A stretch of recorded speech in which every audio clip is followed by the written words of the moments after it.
Hi guys! To this video po ay on the way na tayo papunta ng Hong Kong Airport. Magbakasyon po muna tayo guys. Ito po yung buhay OFW. Pag may mga okasyon sa Pilipinas, kailangan natin umuwi, lalo na sa ating mga anak. Graduation pa ng senior high school ng aking bunsong anak, attend po ako. At makapahinga din po.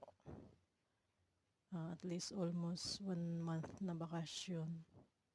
Makapahinga ng konti sa trabaho, makabanding ang aking pamilya.